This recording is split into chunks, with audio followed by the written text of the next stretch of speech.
Bismillahirrahmanirrahim. Assalamualaikum warahmatullahi wabarakatuh. Rabbi shrah li sadri wa yassir li amri wahlul 'uqdatam min lisani yafqahu qawli. Pertemuan kita kali ini akan mengusung tema proper sebagai integrasi sistem manajemen CSR. Kita akan mengulas beberapa hal di dalamnya yang berkaitan dengan proper sebagai sistem terintegrasi antara sistem internasional dengan perspektif dan kondisi Indonesia. Setidaknya kita akan membahas 4 hal pada pertemuan kali ini. Seperti pada slide selanjutnya. Oke, 4 hal yang akan kita diskusikan. Yang pertama adalah proper, integrasi sistem manajemen CSR. Yang kedua adalah hubungan proper dengan regulasi internasional. Yang ketiga, regulasi sejenis dan peluang prodi PMI. Dan terakhir, dokumen penjelasan singkat terkait aspek dokumen hijau aspek Komdev pada aspek penilaian kebijakan dan struktur organisasi. Oke, selanjutnya bagi teman-teman yang ikut pelatihan penyusunan dokumen proper kemarin, nampaknya sudah pernah lihat konsep ini. Sejatinya, proper adalah integrasi atau penggabungan antara global perspektif dengan lokal perspektif. Global perspektif sendiri itu adalah standar atau sistem manajemen di tingkat global yang disusun oleh institusi-institusi global. Nah, sedangkan untuk lokal perspektif sendiri itu adalah semangat gotong royong dalam pelaksanaan CSR. Sehingga kedua hal tersebut terintegrasi dan tergabung menjadi satu dalam wajah regulasi proper yang ada di Indonesia.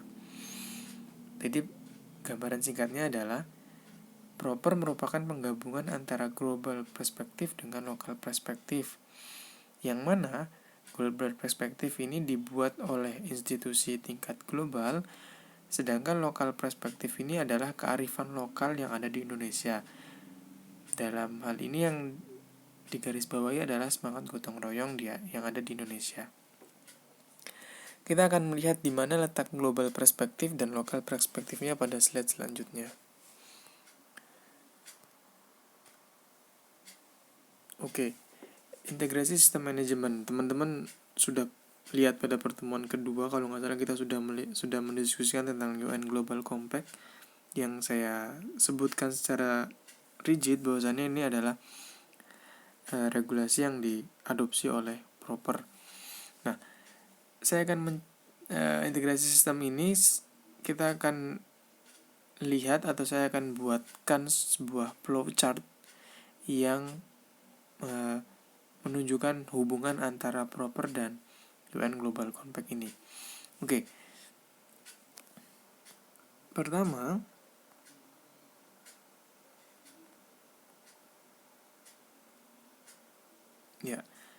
KLHK sebagai institusi pemerintahan atau pembuat regulasi akan memiliki sebuah keinginan untuk membuat kebijakan atau regulasi terkait pengelolaan CSR yang memperhatikan kondisi sosial dan lingkungan.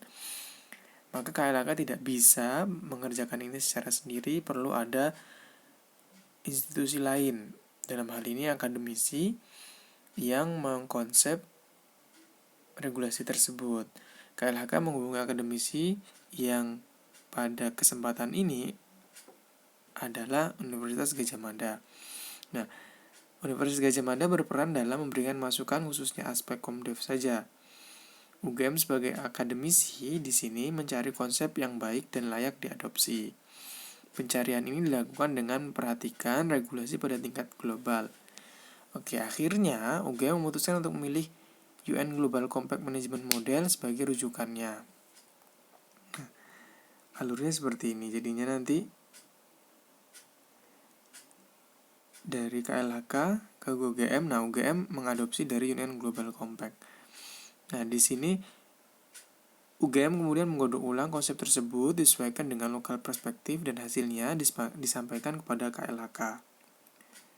Nah, ada flowchart garis kemiring yang nomor 3 ini adalah bentuk konsep yang sudah digodok oleh UGM.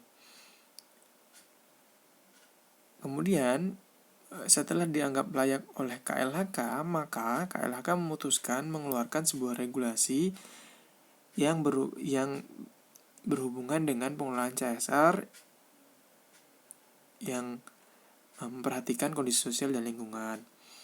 Dalam hal ini adalah regulasi tentang proper.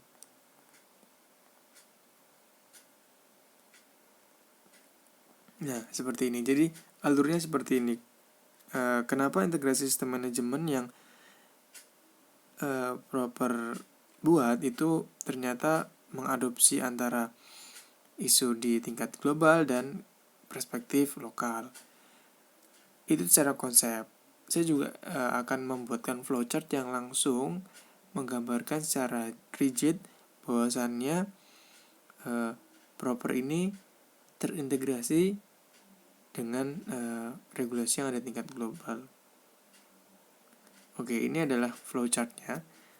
KLHK menghubungi UGM, masih sama dengan flowchart yang sebelah kiri, tetapi ini saya spesifikasikan apa sih yang diadopsi oleh UGM. Nah, di sini terlihat nomor 2 ya, ada sebenarnya 8 item yang dikeluarkan oleh UN Global Compact. Ada commit di sini, terus ada assess, ada define, ada implement, ada measure, ada communicate. Nah, 8 hal ini yang kemudian digodok oleh UGM dan dijadikan sebagai rujukan dasar pembentukan atau penyusunan dokumen proper aspek Komdev, tetapi tetap memperhatikan perspektif lokal. Nah, di sini poin 3 ini, yang ini adalah yang sudah diadopsi. Sebenarnya dari setiap 8 item yang UN Global Compact keluarkan di breakdown lagi oleh UGM menjadi beberapa item. Nah, beberapa item ini sudah digodok dan diserahkan kepada KLHK. Apa sih 8 item itu? Oke, kita lihat. Nah, 8 item tersebut dituangkan dalam peraturan yang teman-teman kemarin sudah lihat. Ada aspek penilaian dan sub aspek penilaian. Sebenarnya sub aspek penilaian ini lebih detail dan teman-teman bisa nanti kita diskusikan lebih dalam pada slide selanjutnya. Oke, sampai sini teman-teman bisa melihat lah pola kerja dari integrasi sistem manajemen ini. Dan saya akan menyinggung pada slide selanjutnya adalah peluang prodi kita dalam memanfaatkan model-model yang ada tingkat global yang belum diadopsi oleh regulasi yang ada di Indonesia. Oke, ini yang saya bilang peluang integrasi sistem manajemen yang bisa kita manfaatkan, khususnya prodi pengembangan masyarakat Islam. Di sini ada beberapa hal. Setidaknya ada banyak standar sih yang bisa kita adopsi atau yang bisa kita lihat. Tapi pada hal ini saya akan menyampaikan 3, dan ini adalah website-websitenya. Untuk website rspo.org yang merupakan standarisasi untuk perusahaan sawit. Sedangkan a4ws.org merupakan standarisasi untuk perusahaan pengelolaan sumber air bersih ya. Dan ada juga fsc.org yang fokus organisasinya terhadap keberlanjutan pengelolaan hutan. Nah, masih sama konsepnya, teman-teman mahasiswa atau prodi PMI secara umum memahami konsep yang dijadikan standarisasi oleh lembaga tersebut. Jadi teman-teman harus familiar dengan website-website ini. Mungkin bisa membuka, melihat, dan mungkin bisa mengadopsi atau menerjemahkan standarisasi yang mereka keluarkan. Nah, setelah dilihat itu, perlu digabungkan dengan kearifan lokal yang ada. Kemudian, ini kita akan lihat flowchartnya ya. Nah, jika kita tetap berhubungan dengan KLHK dalam hal ini, sama seperti tadi, kita akan menjadi konsultannya KLHK, prodi PMI saya pikir, atau mahasiswa PMI, yang ini adalah potensial yang bisa kita kembangkan. Nah, prodi PMI diminta apa nih? Untuk mencari mungkin yang sawit, atau mungkin pengelolaan air bersih, atau pengelolaan hutan.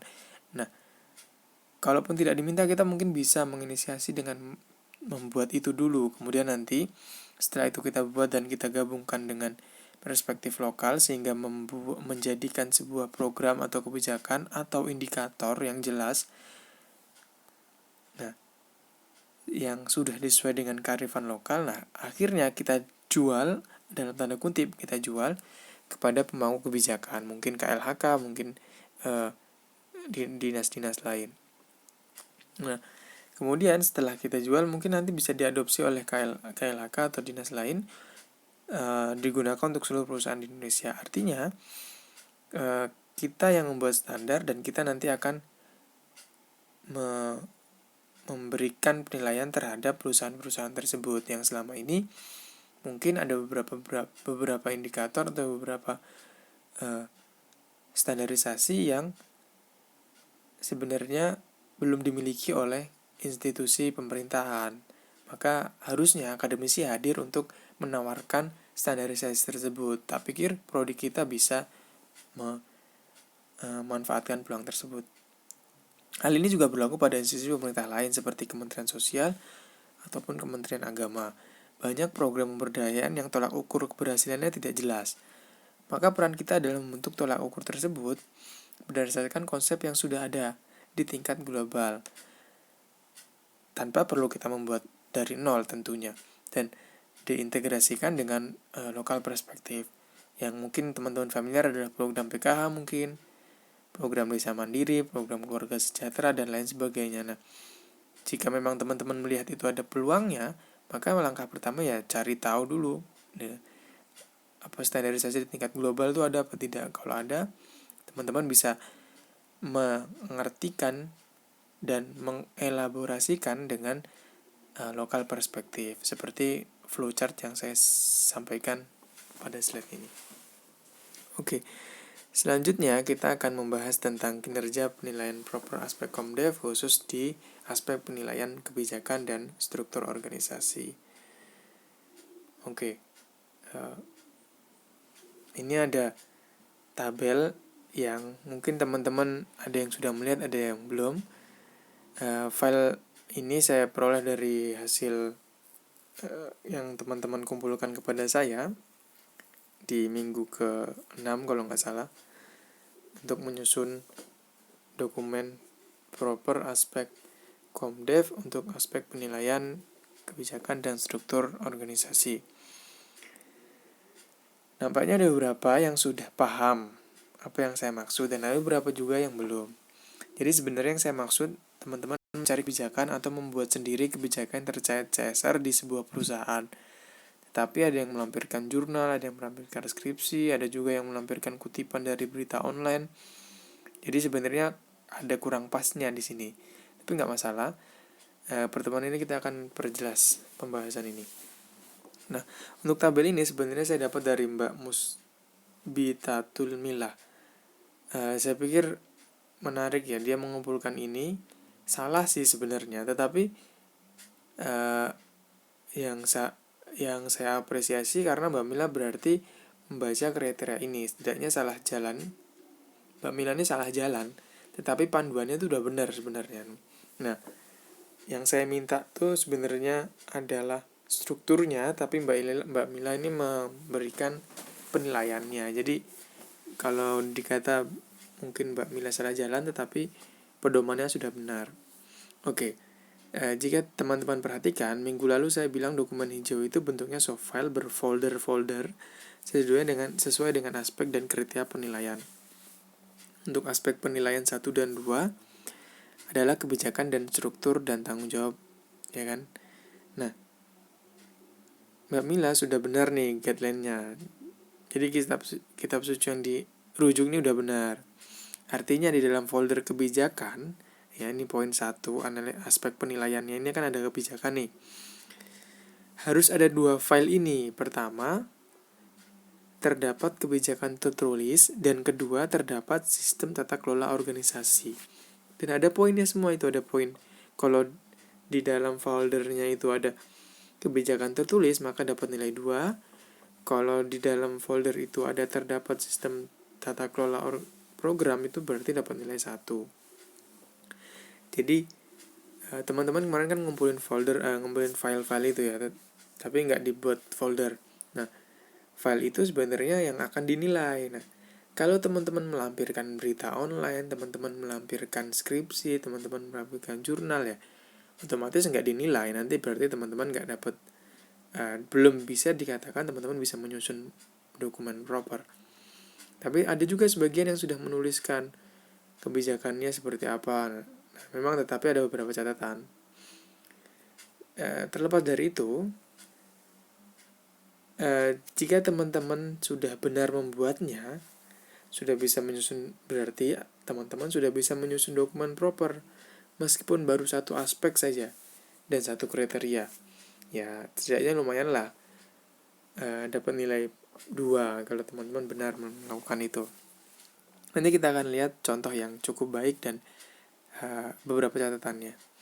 Oke, selanjutnya aspek penilaian kedua adalah struktur dan tanggung jawab. Di dalam folder struktur dan tanggung jawab ini, ya kan, teman-teman bisa melihat ada 3 kriteria.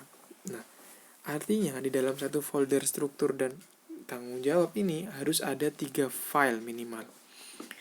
File pertama adalah terdapat struktur yang secara tertulis memiliki tugas dan fungsi khusus. Nah, ini namanya struktur, ya berarti berbentuk bagan. Nah, ada juga yang kedua, kualifikasi sumber daya manusia. Ini biasanya sih ijazah atau CV atau pengalaman kerja. Nah, kalau dari itu teman-teman melampirkan ini, berarti dapat nilai 3. Dan yang terakhir adalah rasio jumlah sumber daya manusia di unit yang dinilai. Jadi poinnya 0,5. Nah, ini adalah dokumen-dokumen yang berada di setiap folder tersebut. Dan teman-teman harus mempersiapkan itu. Jika teman-teman bisa ada file ini, berarti teman-teman bisa menyusun dokumen. Kalau bahasa sederhananya seperti itu. Oke, selanjutnya kita akan menjelaskan tentang contohnya. Nah, ini ya teman-teman bisa melihat penjelasan secara spesifik tentang folder atau tentang file yang harus ada di setiap foldernya. Di sini selanjutnya tetap ada penjelasannya dan teman-teman bisa melihat itu dalam peraturan di Permen LH-nya. Oke, selanjutnya. Nah, ini yang dari hasil teman-teman juga saya lihat ada beberapa catatan. Ini yang sebelah kiri adalah kebijakan pengembangan masyarakat, yang sebelah kanan ada struktur organisasinya. Catatannya yang sebelah kiri adalah satu bentuk file doc itu memiliki keraguan atau keautentikan datanya ini dipertanyakan. Jangan-jangan ini hanya buatan sementara saja, tetapi tidak dijadikan dasar oleh perusahaan. Nah, nomor 2, perlu ada penekanan dalam isu Komdev agar memudahkan penilai. Nah, contoh di sini kalau ada yang berhubungan dengan Komdev bisa dipertebal bahasanya, karena di sini tidak terlihat jelas. Maka perlu ditambahkan lah kalau teman-teman sebagai CD officer. Nomor 3, perlu ada tanda tangan pimpinan unit tertinggi membuktikan kebijakan ini legal. Nah, dari kebijakan ini sebenarnya tinggal ditambahin tanda tangan pimpinan unit tertinggi, kemudian dalam bentuknya mungkin dibuat PDF, sehingga penilai dapat melihat dokumen ini sebagai dokumen resmi dari perusahaan. Oke, itu tadi untuk kebijakan. Untuk struktur organisasi PLN Tanjung Jati B, di sini teman-teman ada yang melampirkan ini dalam bentuk JPG. Ini juga kurang efektif karena nanti dirasa tidak keautentikannya dirasa kurang. Tetapi catatan yang lebih urgent sebenarnya yang pertama, tidak spesifik menunjukkan fungsi CSR atau CD officer. Nah, di mana ini ada orang-orang yang mengurusi itu. Jadi perlu adanya spesifikasi pengelolaannya. Ya ini nggak apa-apa struktur organisasi, tapi jangan terlalu luas karena nanti akan membuat bingung tim penilai. Nah, nomor 2, jika ada, langkah baiknya diberikan tanda khusus untuk memudahkan dalam melihat fungsi tersebut. Contoh nih, kan di sini ada deputy manager hukum dan humas di sebelah kanan, sebelah paling kanan yang di bawah manajer keuangan, SDM dan administrasi. Nah, deputy ini mungkin di bawah hukum dan humas ini ada CD officer-nya. Nah, mungkin dari sana bisa dijelaskan spesifik. Nah, untuk manajer produksi, manajer energi, manajer engineering ini nggak perlu sebenarnya, bisa teman-teman hapus dan spesifik aja teman-teman ngomong ke Komdev. Oke, itu catatan dari saya. Jadi dua hal ini sebenarnya dokumennya bentuk PDF lebih baik, kemudian dibuat folder agar memudahkan tim menilai. Oke, saya pikir itu cukup. Tadi merupakan pemaparan singkat terkait materi hari ini. Jika ada yang ingin kita diskusikan, kita bisa melalui WA Group. Dengan demikian cukup sekian dari saya. Allahumma waffiq ila wa mithorik. Wassalamualaikum warahmatullahi wabarakatuh.